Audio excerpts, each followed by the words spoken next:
Assalamualaikum warahmatullahi wabarakatuh. Ya. Waalaikumsalam warahmatullahi wabarakatuh. Rahayu, rahayu. Rahayu.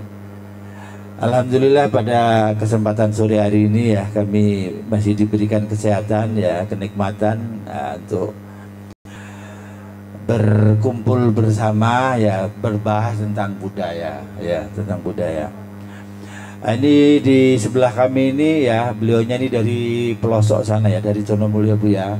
Namanya Bu Sri Kisti ya, Bu Sri Kisti dari Tonomulyo sana. Sedang yang di sebelah saya ini ya, ini wajahnya kayak keris ini ya, beliau. Namanya beliaunya ini Arum Fanani ya, dia punya keahlian di bidang perkerisan dan kepurbakalaan ya. Nanti Bu Kisti juga bisa bertanya-tanya Bu ya tentang keris ya, tentang apa.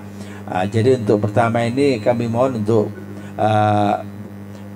Arum Fanani supaya menjelaskan tentang Oppo IC ini ya. Setelah itu nanti baru kita buka pertanyaan-pertanyaan. Beliaunya biar ya mungkin menyapa juga saudara-saudaranya atau mungkin komunitasnya atau golongan ini baru saya. Ya, monggo Arum Fanani. Terima kasih Bapak Hari.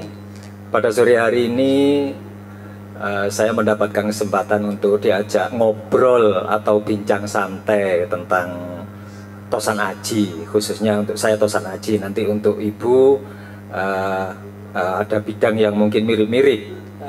Jadi pertama saya ingin menyapa dulu seluruh seniman, budayawan khususnya yang ada di Singosari. Kemudian juga seluruh teman-teman yang berada di Serikat Nasional Pelestari Tosan Aji, Senapati Nusantara. Senapati Nusantara. Iya. Serikat Nasional Pelestari Tosan Aji, Nusantara. Juga tidak ketinggalan teman-temanku semua yang berada di Sekretariat Nasional Perkerisan Indonesia, SNKI. SNKI. Ada, iya. Juga tidak ketinggalan pula, ini teman-teman termasuk seperjuangan juga yang berada di pengurus, anggota maupun simpatisan, baik dari PBNU sampai ke ranting-ranting, yaitu di Lembaga Seni Budaya Muslimin Indonesia. Les Bumi ya, ya.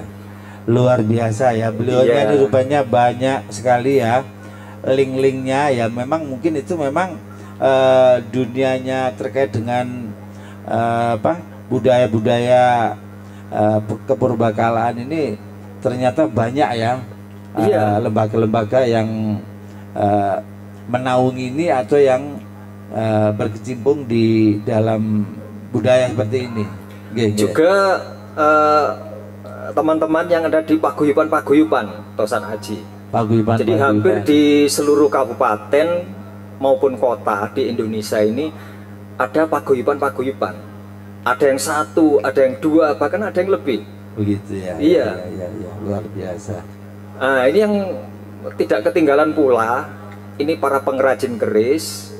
Kemudian para empu, baik yang ada di Bali, di Lombok, Madura, Solo, Jogja, Surabaya, dan kota-kota ini banyak para pegiat Tosan Aji yang menekuni bidang tempa keris. Jenengan terkait dengan apa ini ya, masalah keris ini, jenengan apa mungkin ada kayak sekolah khusus atau mungkin bagaimana? Untuk sekolah khusus atau prodi itu hari ini sudah dibuka di ISI Surakarta. Untuk saya ini memang menekuni Tosan Aji, keris pusaka ini ya belajar ke beberapa empu, termasuk empu yang ada di Surabaya, termasuk empu-empu yang di Madura. Itu juga kadang kolaborasi, kadang kami ingin bekerja sama. Kemudian juga empu-empu yang ada di Jawa Tengah itu rata-rata kami mengenal beliau-beliau. Luar biasa. Terus ini yang jenengan bawa ini kok apa aja ini? Ada batu, terus ini ada apa ini? Nikel. Oh ini diberikan ini Bu ya. Mungkin Ibu juga penasaran juga Bu ini ya. Jadi Coba, ini yang saya tampilkan ini adalah di antara proses pembuatan keris mulai dari bahan sampai menjadi ini hampir kodokan. Ini belum sampai kodokan.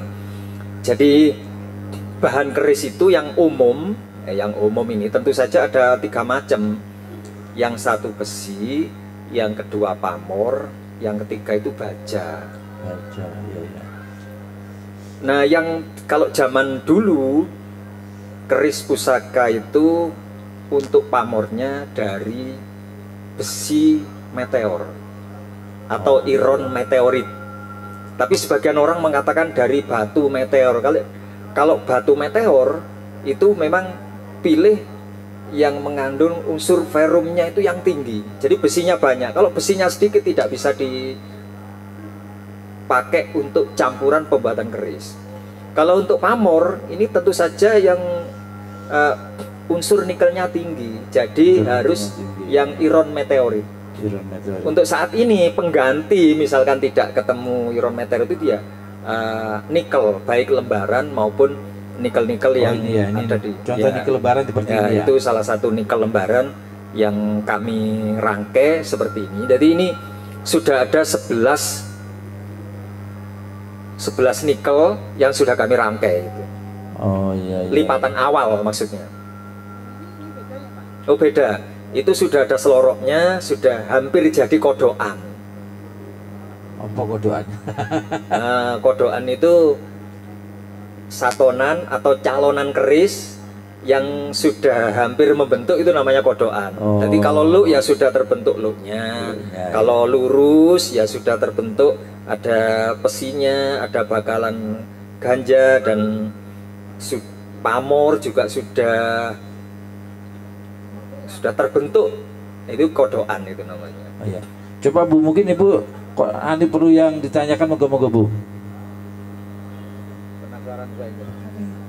Penasaran Pak saya. Ini saya lihat apa gitu ya. Saya juga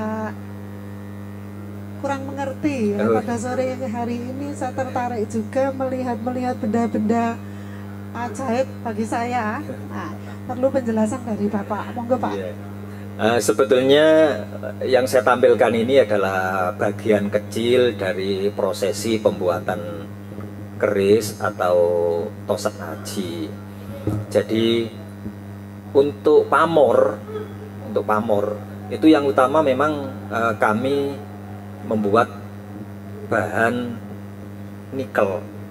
Lah, adapun nikel yang beredar itu bermacam-macam. Jadi mulai dari nikel yang ada di kendaraan, nikel tangan, kemudian ada juga nikel lembaran, kemudian ada juga nikel-nikel yang sebetulnya tidak diperuntukkan untuk pamor, diperuntukkan untuk elektro itu untuk baterai dan sebagainya. Itu karena bahannya nikel, itu kami coba. Ternyata kandungannya atau ketika jadi itu ya ada perbedaan-perbedaan. Jadi ketika kami ingin membuat nuansa ngedrop dan mengkilat, itu ada formula tersendiri.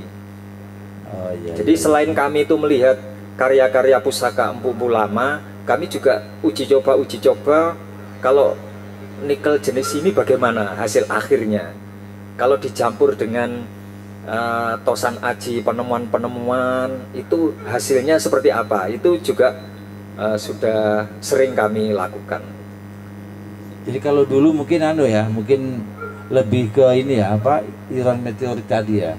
Untuk pamor ya. Kalau untuk besi zaman dulu kalau lihat dari literatur maupun teman-teman empu dari Surakarta itu uji coba bahan-bahan alami. Jadi mulai dari pasir besi.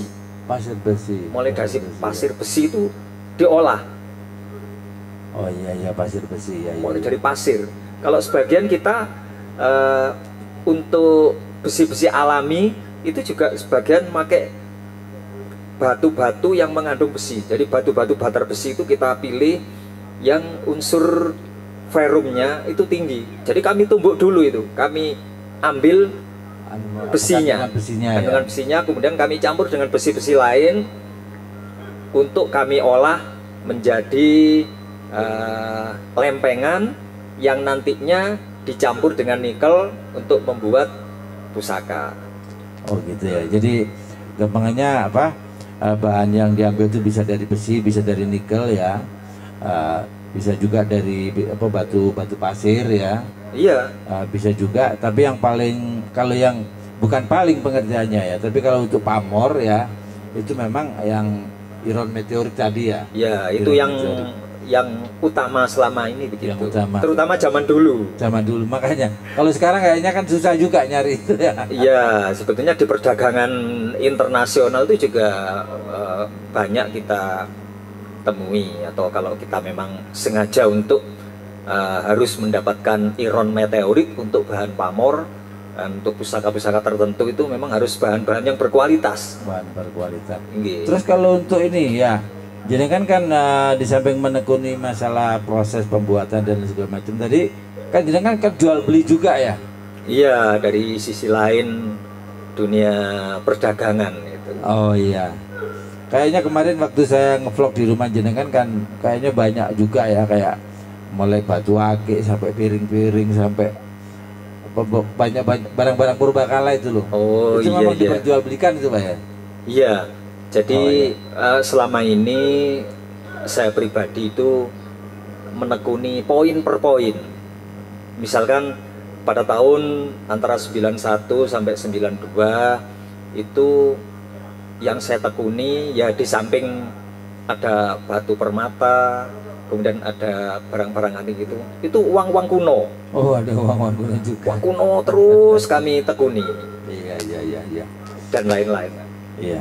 Luar biasa ya, demikian tadi ya sekilas ya. Kalau kita membahas masalah keris kayaknya mungkin nggak apa, waktunya mungkin sampai pagi. Oh juga. iya, belum bahas tadi itu, belum, masih iya. masih pembukaan aja masih ya. prolog lah. Jadi kayak apa, masih penjelasan tentang bahan-bahannya ya. Kalau ini kan masih belum ini ya, kalau ini dodoan ya istilahnya sudah apa. Nanti belum, kalau pamor miring itu bagaimana, pamor melumah bagaimana, nanti kalau lipatan sekian dan lain-lain itu. Luk-luknya itu ya. Iya. Macamnya luk itu sampai berapa sih? Ya selama ini luk yang paling banyak itu kalau tidak salah itu ada luk 41. Luk 41. Iya.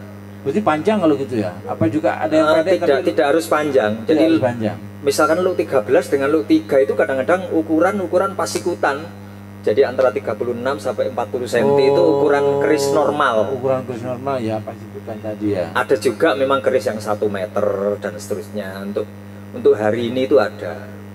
Iya, iya, iya. Bahkan pernah saya mendapatkan tugas untuk membuat warangka keris 2 meter.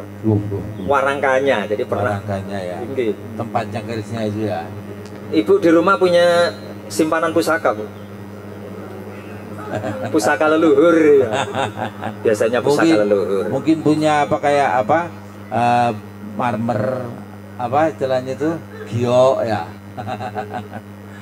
Oke, mungkin untuk berikutnya ya, ini apa, sepotong-sepotong dulu ya. Jadi beliaunya Bu Fanan ini punya kompetensi di bidang tadi ya, perkedisan tadi ya.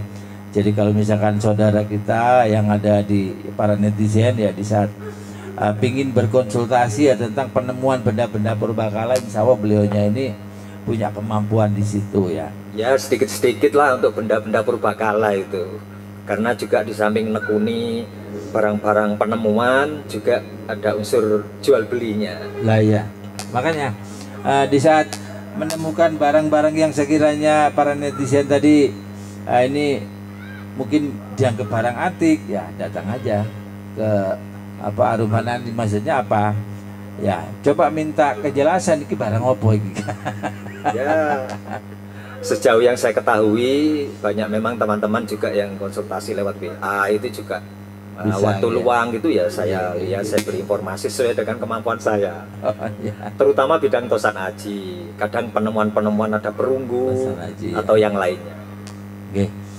Oke, untuk berikutnya ya, ini ada Bu Sri Kisti ya, yang beliaunya ini menekuni budaya ini mulai dari beliaunya masih aktif di ASN ya sampai pensiun ya. Makanya saya sangat senang ini ya ketemu sama Bu Kisti ini. Besar harapan kami ya untuk meluangkan waktu pensiun ya, kita ternyata masih punya waktu untuk berbagi Bu ya, berbagi tentang banyak hal ya. Kalau beliaunya ini tentang budaya ya, alhamdulillah ya, tentang budaya ini pemerintah Kabupaten Malang ini juga sudah mulai merespon ya, terkait misalkan ada tamu dan lain sebagainya, biasanya sudah disambut kayak tari apa atau apa dan lain sebagainya. Untuk itu saya minta ini ya, minta penjelasan dari Bu Kisti ya. Jadi selagi masih aktif ini ada kaitannya dengan budaya aja Bu ya, bukan masalah ASN-nya ya. Jadi jenengan waktu jadi ASN ya, tapi jenengan sebagai pelaku budaya apakah pernah diminta misalkan nyambut tamu atau apa dan lain sebagainya. Mungkin sekitar itu Bu, monggo kami mohon penjelasan dari jenengan, aktivitas jenengan terkait dengan seni dan budaya tadi. Agak mepet Bu ya, mantep suara nih. Monggo. Ya, terima kasih Pak Hari dan Pak Arum Panania. Sore kali ini saya sangat senang sekali, berbahagia sekali, yang manakala selama ini belum pernah bertemu dengan beliau-beliaunya yang sudah luar biasa. Oke, Bu Kisti sore kali ini ingin berbagi Pak ya, berbagi pengalaman selama ini. Saya memang masih ada darah seninya Bapak. Oh gitu ya. Ya, dari nenek moyang ya. Ada apa dalang apa dari sinden. Iya, ibu saya sendiri sinden. Kemudian dari bapak saya sendiri ini pembuat alat-alat musik keroncong waktu itu. Oh gitu ya. Iya. Jadi sama dong kalau gitu, saya Iya. juga mbah-mbah saya ya sama pakde saya itu dalang ya. Jadi mulai saya kira jenengan kenal ya, kalau memang pegiat budaya ya, namanya Bapak Hari Bawono ya, itu masih Iya, sempat mendengar waktu itu. itu saudara saya. Oh iya bapaknya. Bapaknya namanya Pak Marto Sarip, itu juga dalang semua, pokoknya Iya. dalang semua. Iya. Monggo Bu, dilanjut. Terima kasih juga Bapak, mungkin tidak pernah mendengar juga, tidak kenal, tidak sayang juga. Selama ini saya juga di budaya tertarik juga. Waktu itu memang ada seorang dalang, ya, dalang yang rumahnya non jauh di sana di pesisir selatan. Kebetulan beliau ini saat ada event, saya kepingin menunjukkan apakah saya ini bisa Bapak dalang waktu itu. Nah, kebetulan ada event juga menyambut Bapak Bupati waktu itu dalam rangka ulang tahunnya Karangwerda Narutama Desa Sumberoto pada tanggal 15 Februari tahun 2015. Nah, dengan itu saya kepingin memberikan gurauan ya, ketawaan, biar masyarakat bisa tertawa, biar canda-candaan aja. Saya kepingin memainkan sebuah perang Pak di sana Pak ya. Itu ada perang Bambang Cakil. Ya kebetulan kalau Bu Kisti ini kepingin jadi cakil, Pak Dalang ini ya bingung. Bu, kalau mau pingin jadi cakil terus nanti bagaimana riasnya? Beliaunya juga terkesan juga mengharapkan Bu Kisti udah jadi Bambang Cakilnya, udah jadi Bambangnya aja gitu. Oke Pak, terima kasih. Jadi cakilnya bisa. Ya senang, waktu itu senang Pak saya. Bisa coba. Ya. Ya, saya senang. Bagaimana ya? Kan gini kan ya. Iya gini tuh senang sekali saya. Nah akhirnya Pak Dalang ini sudah Bu Kisti jadi Arjuna aja. Arjuna ini adalah simbol seorang pahlawan ya. Pahlawan juga dikatakan bisa seorang pemimpin Bapak ya, pemimpin yang bisa mengayomi masyarakat kayaknya gitu. Waktu itu saya mendengarkan, nah saya senang sekali.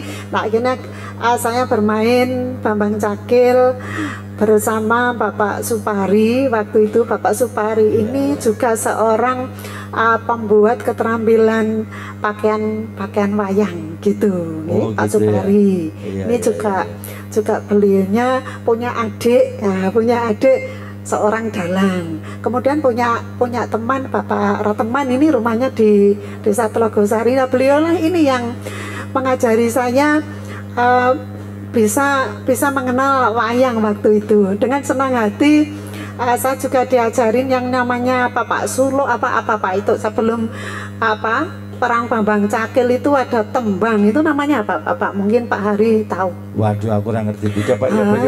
Ampyaan kaya wong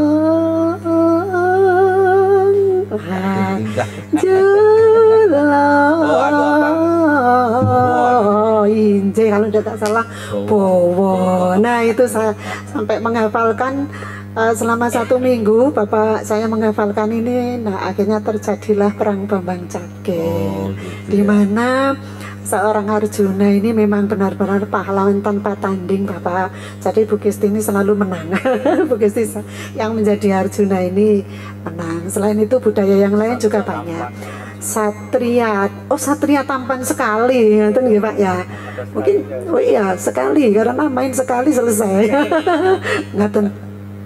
Begitu Bapak Hari, sekilas perkenalan sore hari ini. Giat saya banyak, selain di budaya juga ada kegiatan yang lain juga yang intinya kesejahteraan di masyarakat. Banyak sekali di sana. Monggo kalau nanti kita di wilayah pesisir selatan ya, di sana juga saya pernah melihat barang-barang seperti ini Bapak ya. Itu ada saya bukan lomba pedang, ada paguyuban di sana. Juga saya waktu itu juga bukan mengikuti ya, melihat waktu itu. Namun saya tidak begitu paham. Nah, berhubung ketemu dengan Bapak sore ya, Bapak Arum Fanani yang sudah luar biasa ini. Monggo Pak, kapan-kapan bisa rawuh di sana.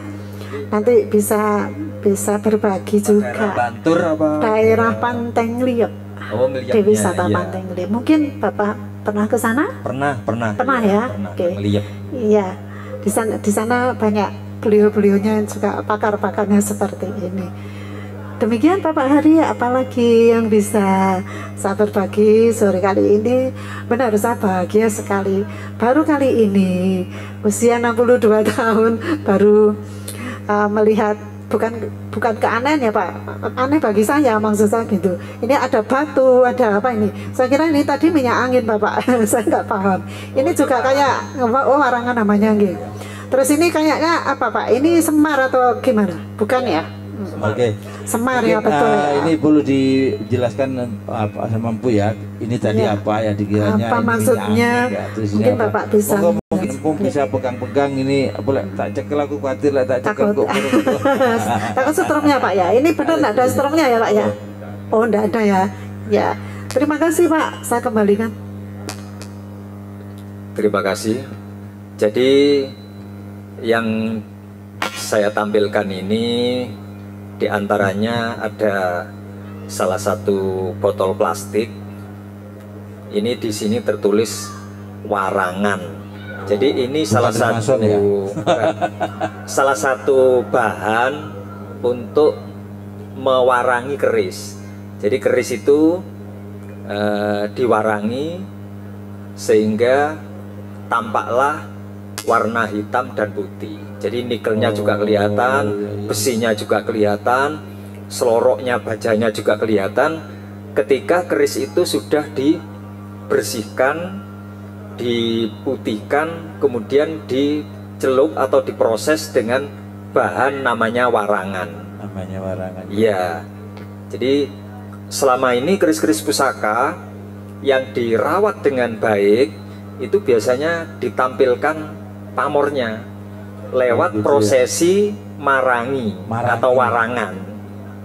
Jadi akan kelihatan nanti ya, misalkan apa keris itu terbuatnya dari apa saja kayak gitu ya. Iya, jadi misalkan ada pamornya Melati Rinenteng, pamor Sekar Rinonce, pamor Hujan Mas maupun pamor-pamor yang lain, itu kalau tidak diwarangi hanya diputihkan, itu nuansa warnanya itu ya keabu-abuan, keputih-putihan.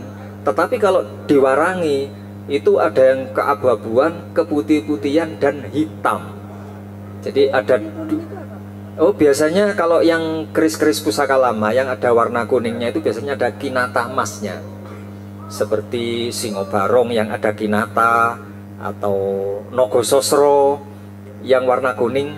Kalau untuk saat ini itu kinata itu biasanya mulai dari yang kinata kuningan, kemudian perak sampai emas, itu juga ada.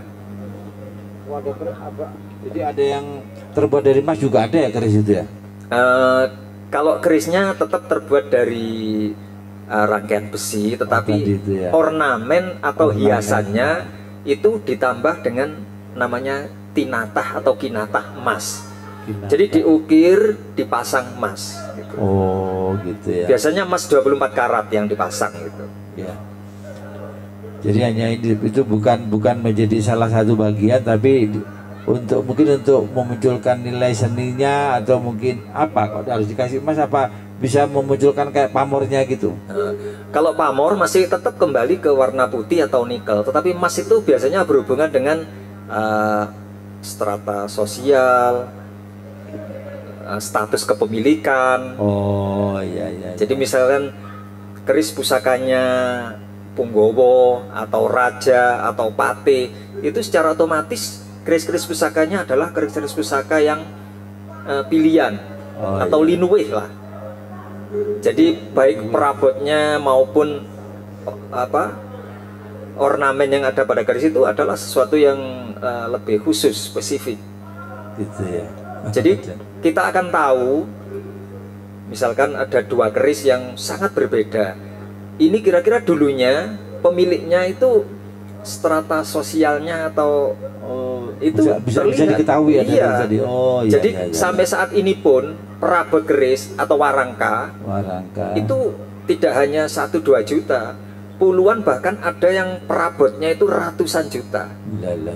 Karena loh, kok ratusan? Iya lah, pendoknya dari emas, kemudian ada tretes, ada berliannya, ada emasnya, ya otomatis harganya sangat tinggi. Waduh, kalau bicara masalah perkerisan ini luar biasa ya, kayaknya butuh waktu khusus ini. Ini berarti ini kan hanya sekedar pembuka saja. Nanti kita lanjutkan. Jadi kayak misalnya mulai proses pembuatan atau bahannya terbuat dari apa saja.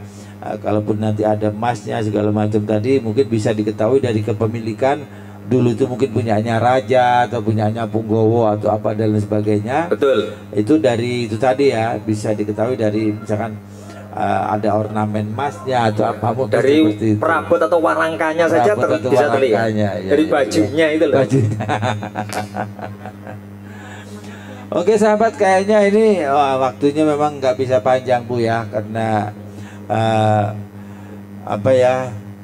di dunia YouTubers itu paling lama itu setengah jam Bu ya, untuk menjadi tontonan ya. Makanya untuk kali ini kan kami masih uji coba. Nanti besar harapan kami ya Bu ya. Jadi nanti ya secara berkala nanti secara berkala ya, harapan saya nanti kayak Bu Fanani nanti saya ada liputan khusus ya, mungkin saya akan ke dalam jenengan ya. Ya, ke Pesalen bisa. Ke mana? Pesalen. Jadi Pesalen itu apa? Pesalen itu tempat workshopnya Empu, itu namanya Pesalen. Pesali atau Pesalen. Jadi tempat nempat di sana, tempat ngukir, tempat. Kira-kira Ibu tertarik nggak untuk melihat ini Bu? Tertarik Pak, melihat ya. Ya, lain waktu ya. Oh, berarti nanti kalau misalkan ada ini ya, mungkin yang perlu diketahui oleh masyarakat, misalkan masyarakat bisa ikut menyaksikan itu di saat misalkan waktu nempa atau mungkin waktu mandiin atau apa istilahnya. Iya. Itu bisa ya masyarakat. Bisa. Nah, itu Bu. Saya juga pingin. Tapi tidak setiap hari memang. gitu ya. Iya. Iya nanti. Iya.